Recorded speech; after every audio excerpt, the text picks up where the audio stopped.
Ça fait plusieurs années qu'on travaille sur cette conduite de gaz.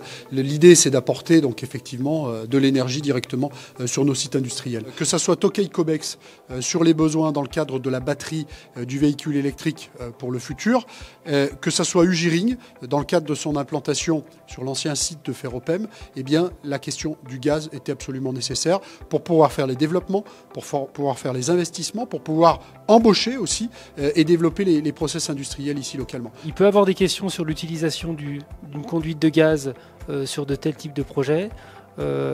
Aujourd'hui, le projet Ugiring, c'est plus de 63 000 tonnes de gaz qui seront sauvées par rapport au fonctionnement actuel de l'extraction minière. C'est également de nombreux camions qui n'auront pas à transiter entre Albertville et la Léchère, donc également du CO2 de sauver. Sur les activités historiques, on parle d'économie de quelques dizaines de milliers de tonnes de CO2. Et puis par rapport au développement des projets sur les batteries, on parle de quelques centaines de milliers de tonnes d'économie sur les procédés par rapport à ce qui est fait aujourd'hui en Chine. Et ça tous les ans. Cet ouvrage, il va partir d'Albertville pour arriver à la Léchère. Il fera 25 km environ.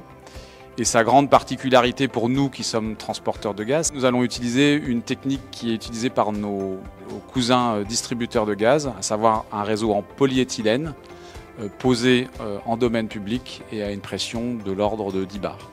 Et grâce à ça, eh bien, ça nous permet de diviser à peu près par 5 les coûts d'investissement et donc de pouvoir assurer cette desserte en gaz de la Tarentaise. En termes de calendrier, on a, nous, une phase de structuration de notre organisation entre les parties qui va aller jusqu'au 28 juin 2024 au plus tard, que nous avons des études préopérationnelles qui doivent être conduites par GRT Gaz et que ça démarre dès maintenant et ça va se poursuivre sur plusieurs mois, qu'on a 8 mois de travaux ensuite qui sont à réaliser pour dérouler l'infrastructure et ensuite une livraison du gaz et de l'installation qui est attendue à l'horizon de 2026.